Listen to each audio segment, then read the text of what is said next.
At Odds and Ends by Corn Dog Patrol and For the Wolfie on AO3. Chapter 8 Planning. Shouta left everything on the top floor as he found it, but as he descended the stairs, he was startled by a loud knocking. He reached the landing for the second floor and leaned against the banister to get a look at the entryway. Tensei wheeled in from the direction of the kitchen, waved once at Shouta, and then answered the door. The man on the other side was large, with firm muscles, short blond hair, and a prosthetic eye. However, what really shocked Shouta was that he recognized him. The vampire at the doorstep was muscular, a wanted criminal who had taken down 2 vampire slayers several years ago. Despite that, Tensei greeted him with a smile. "How may I help you?" "Where's Hisashi?" he asked as he leaned against the door, his voice a growl. "Mr. Yamada isn't here at the moment," Tensei said politely, but wasn't intimidated by the towering man. "If you would like to leave a message, then I'll be happy to pass it on." "Where is he?" he repeated. "I won't ask again. He can face me himself rather than sending some cripple to slam the door in my face." Tensei was unfazed. "He is playing for Harigiri across town. Again, if there is a message you wish to leave him, I'll be sure to pass it on. Tell him that he's gonna regret turning me down." He leaned over Tensei, and Shouta hurried down the stairs, deciding to put himself closer in case the criminal attacked. However, the movement caught Muscular's attention. "Who the fuck are you?" "Hisashi's not here," Shouta intervened. "You should leave." Muscular eyes dripped to his neck, and Shota's face felt hot when he realized his hair wasn't covering the bite mark. A cruel grin crossed the leech's mouth, his fangs large and threatening. "Well, looky here, a blood bag. Just when I was feeling peckish." He stepped towards Shouta. However, Tensei wheeled his chair to the side, completely blocking the criminal from entering. "You should leave." The sound of the butler's voice, now deep and forced, even caught Shouta by surprise. Muscular stepped back. He stared at them, dumbfounded, but quickly composed himself. "I'll be back. You tell Yamada that." With the determination in phrase, he turned and left. Shouta was shaking, but it was from restraint rather than fear. His natural instincts had screamed at him to stop the villain and lock him away, but that would have revealed Shota's true identity. "You okay?" asked Tensei as he closed the door. "Who was he?" Tensei smiled at him, but it didn't quite reach his eyes. "A suitor that Hisashi turned away the other day. A very distasteful fellow. I'm sorry you had to see that." He wanted to tell Tensei that Muscular was a criminal, wanted by the government, but that would raise too many questions for Shouta. Besides, if the butler brought in a slayer, there was a good chance they recognized Shouta. Despite the mask he always wore for his job, Shouta had too much to lose if his cover was blown. "Even if he returns, we won't let him hurt you." Tensei wheeled away from the door. "If he tries to, he'll find out that I'm a force to be reckoned with, chair and all." He winked at Shouta. "Hisashi will be back tomorrow, and I'll let him know about our guests." Tensei turned to go, but paused, leaving his back towards him. "I apologize if the 3rd floor was dirty. I haven't been up there for a while, and Namuri only cleans it every so often." Shouta suppressed a flinch. "I didn't know I wasn't allowed up there." "You can go wherever you please," the butler said with a shrug, still failing to look at him. "If you wish to see the locked room, I'd be more than happy to show it to you. Except I don't have the key right now." "I'd be worried about that room." Tensei turned back, although his tone was serious, his calm smile persistent. "Of course not. The room has been locked away for 20 years. All that exists in there are now memories and ghosts, both long forgotten." It didn't sound like a lie, especially considering the layer of dust Shouta had seen beneath the door. Whatever was in there didn't link to Shota's plan, and so there was no reason to think about it. Sounds serious, Shouta murmured. Tensei went to say something more, but then they were interrupted by another knock at the door.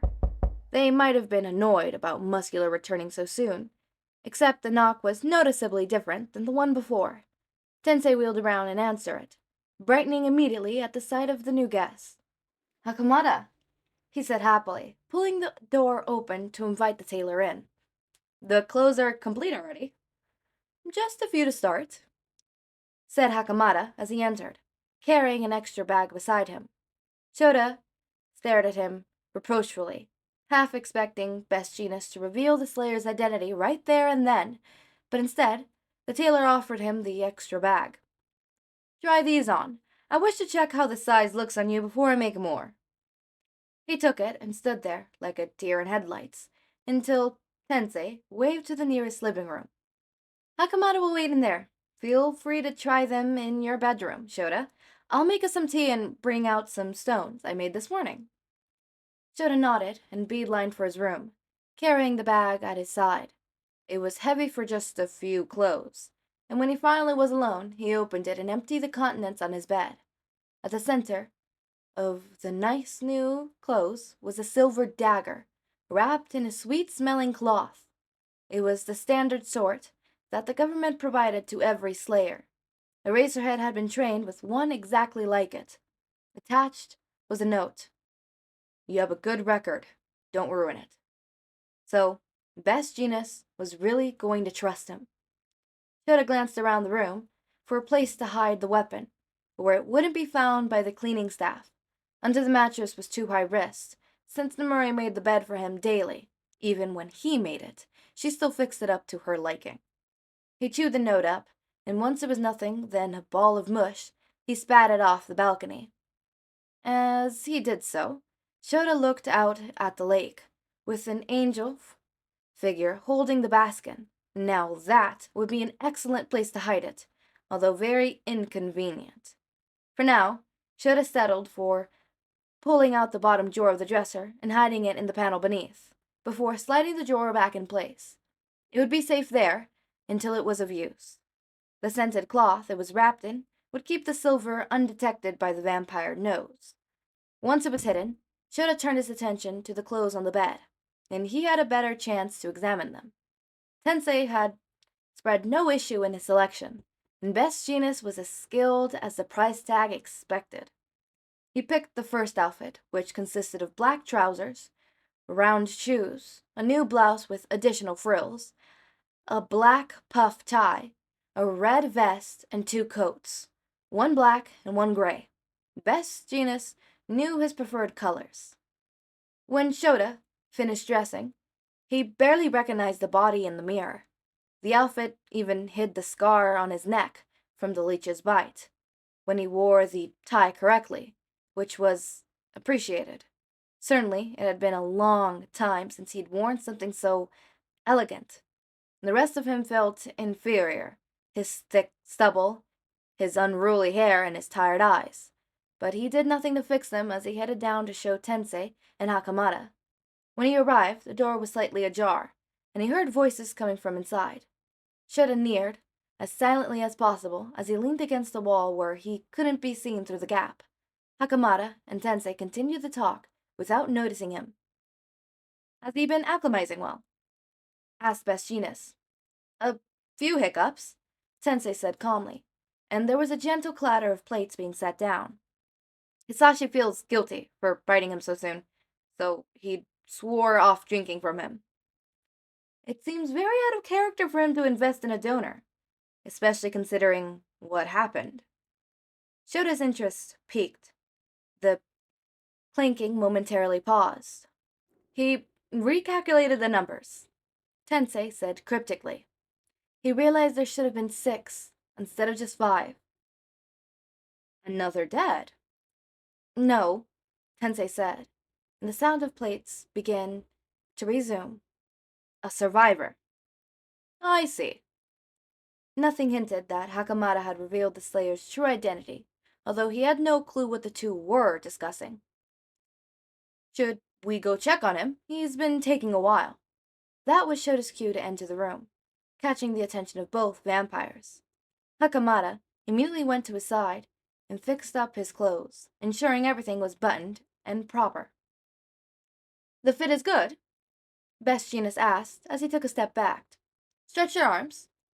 Shouta did as asked, and found it wasn't too tight around the shoulders, even with both the blouse and jacket. "Good," he murmured. "Let's fix you up, though." As he said it, Hakamata pulled out a comb and stepped closer. Before Shouta could argue, his hair was already at the mercy of the tailor as he smoothed out his knots. It was over as quickly as it started. However, it was now tied up in a few pieces of threads and brushed back off his face. Shouta scowled and stepped away. "I don't need a makeover." "You look great," Tensei said with a pleasant smile. "One moment, let me bring in another option. Murray!" It only took moments for the maid to hurry in, a feather duster in hand to reveal she had been busy with work. However, Namuri took one look at Shouta and instantly dropped it. "Oh, dang," she gasped. "Can you, not move at all until Hizashi gets back tomorrow? I bet he'll swoon at just one look." Shouta scowled and pulled his hair from the ponytail and shook it back into a disheveled state. "No thanks." Namuri was disheartened, Hakamata was displeased, and Tensei was struggling not to laugh. The tailor turned around and took one of the stones the butler had set out, buttering it with a thick jab of jam. "Well, I've seen all I need to see. Now that I know the fit is good, you have the rest of the outfit soon." The vampire turned back to him and asked, "Did you find the other jacket to your liking?" They held eye contact for several moments. "Yes," Shouta said, but neither of them were talking about clothes. "Thank you." The knife would help him greatly for his plans to succeed. "Good," Vestina said as he finished the stone and downed his burning tea. "I'll be back in a few days." "Going so soon?" Sensei seemed disheartened by the abrupt exit. "Unfortunately, I am behind schedule," he sighed. "Hopefully next time I'll be able to stay longer, although I'll be required to see more of my outfits on parade." Hakamata nodded at Shouta, who took one additional scone for the road, along with his bag. "Please thank Mr. Yamada for his Patreon. I look forward to seeing him on my next visit." Tensei nodded and led him back to the entrance.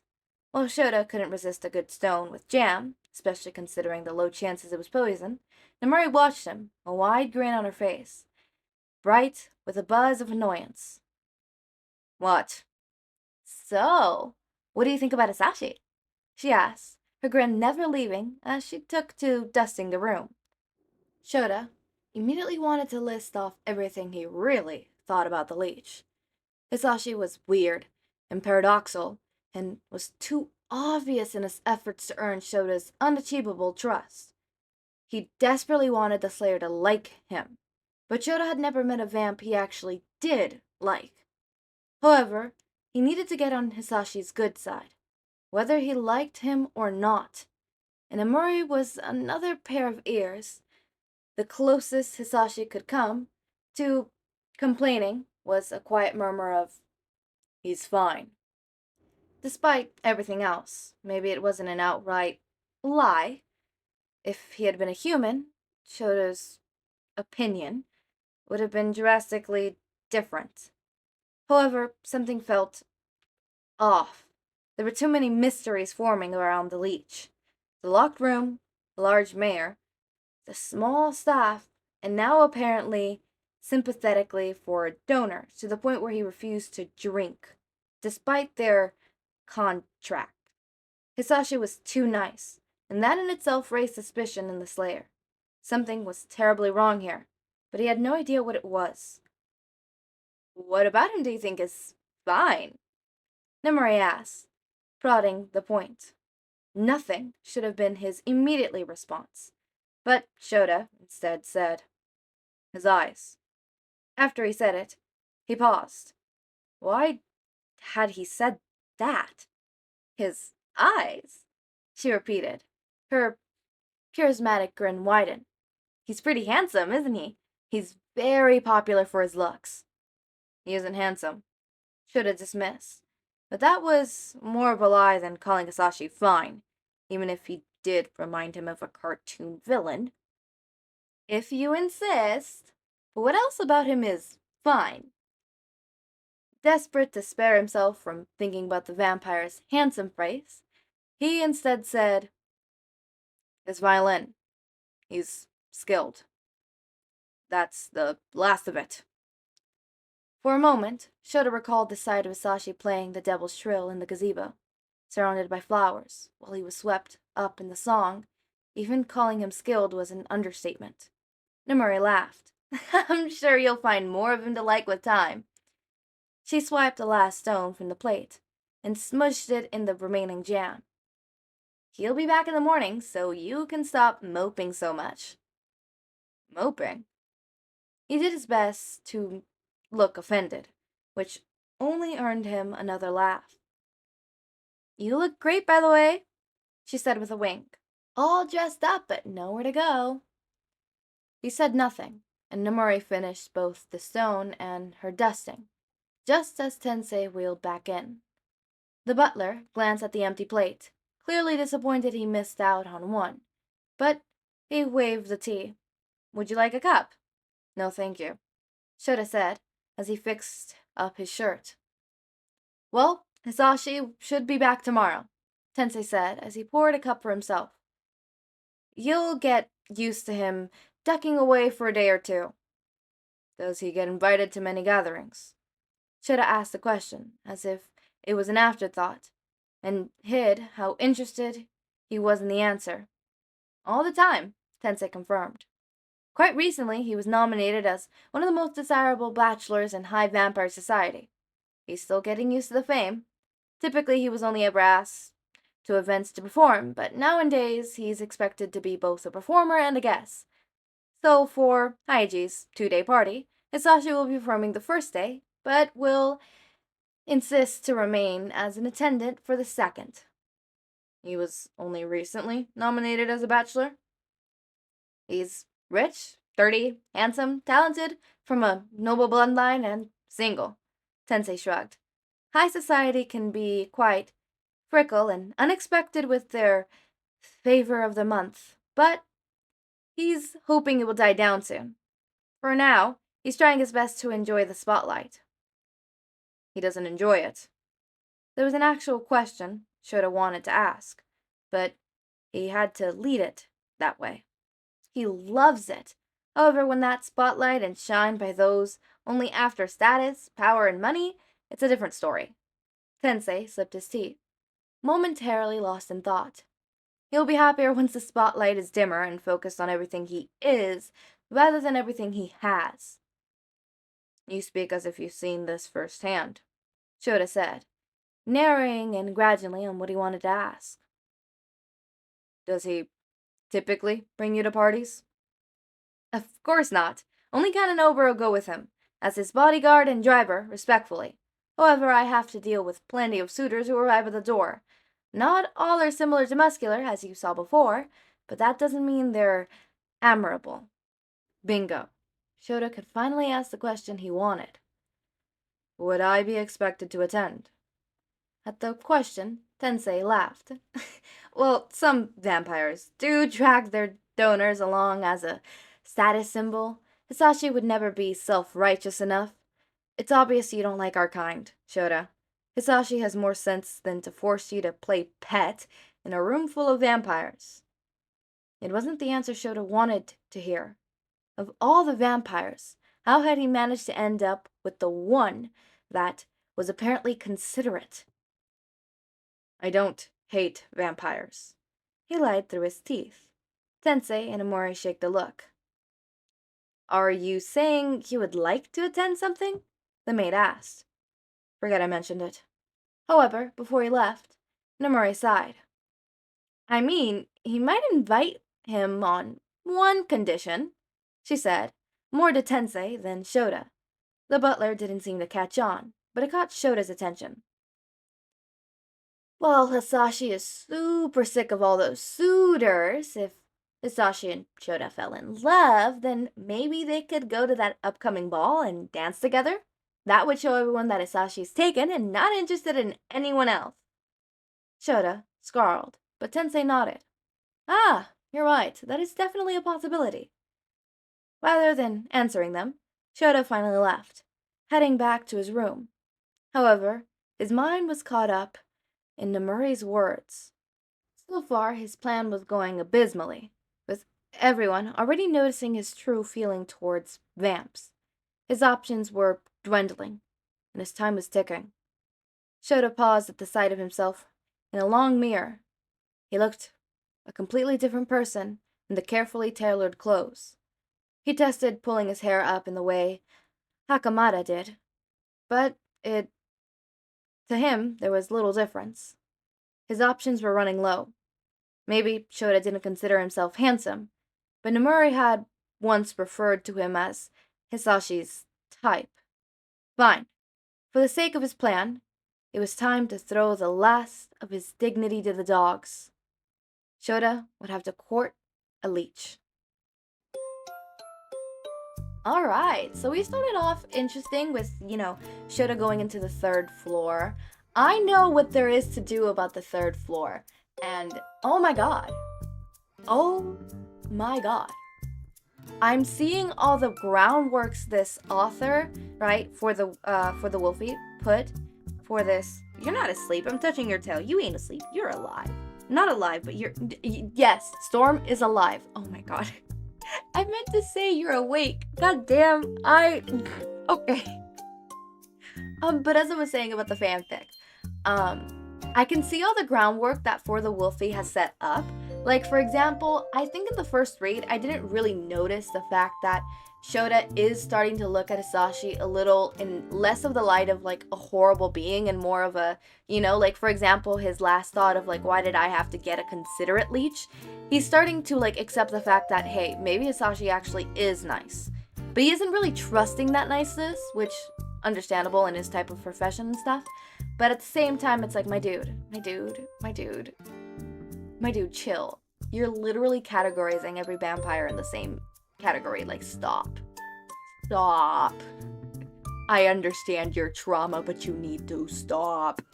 He gets better, I promise. Muscular comes back. I hate that motherfucker. I said it. Oh, sorry, I woke you up. I hate that. You weren't asleep. Hold up. I didn't wake you up. You've been awake. I hate that motherfucker. That motherfucker is...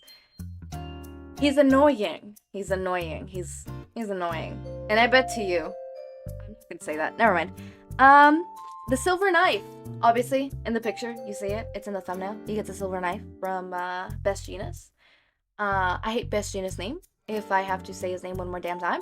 I keep forgetting how to pronounce it. And I have to, like, stop the recording, go back to howtopronounce.com. Yeah, I use that. Search it up again. At this point, I literally have a tab open that is just howtopronounce.com, how to pronounce his name. Literally, I just have it there and go back, click it, come back, whatever. What is this? Oh, numbers. The whole, I didn't think, Hisashi would take in a donor. And, Tensei was just like, well, you see, he recalculated his numbers. There turns out to be another dead one? No, a survivor. Those who know. Those who don't know, you're just gonna have to sit and listen or read. You could read ahead. That is an option people can do. If you do read ahead, I would very much appreciate if you giggle with me when others don't know. Giggle with me, be in the club. But yeah, if you do read ahead, know that you know and others don't know. I love that. But yeah, it's very interesting and stuff like that. On to the last thing, his last dignity to the dogs. Knowing what I know now, god damn, that one person in the comments, you know too much. I swear to God. Hold up, I'm pulling up your username on this. I'm pulling it up. I'm opening up YouTube Studio on my phone. I'm going over to the comments. I'm going over to the responses with new responses. Goddamn. Okay, here. Jessie Rose 0655. You know too much. Sleep with one eye open. Sleep with one eye open, looking at you. I'm looking at you. Watch your back. No, I'm joking, but yeah, you know a little too much. A little too much. Just a tad bit too much. But yeah, so we're finally gonna see Shouta do the whole courting. Is it gonna go well? Is it gonna go bad? Who knows? I mean, we all know this is a Eraser Mike ship, obviously. We all know that there's eventual smut, and we're what? A little under halfway? Yeah, a little under halfway. Yeah, because we're in chapter 9, and we still have, or we're in chapter 8, and we still have 28 chapters. So we have 20 chapters. Not even half. We're not even at the half mark. No, we're not even at the half mark. We're about to get to the half mark, but we're not at the half mark. So just know that the half mark is coming soon, in a couple chapters. So who knows? Maybe the courting will work. Maybe the courting won't work. Maybe they'll, get to the eventual smut. Unless, the eventual smut is all the way at the end. I'm saying this. It's so weird saying this and trying to, draw you guys, not tell you guys what's going to happen. Because I know what's going to happen. And I want to talk about it like the nerd I am. I am a huge nerd. I'm a big, fat nerd. You heard it. I'm a nerd. When it comes to writing, when it comes to... I'm a nerd. Nerd. And as always, my raindrops, make sure to eat, sleep, drink water, take your meds. Have a wonderful day or night. Link to my Discord server and socials are down in the description. Subscribe to see more of my content, and thank you so much for watching.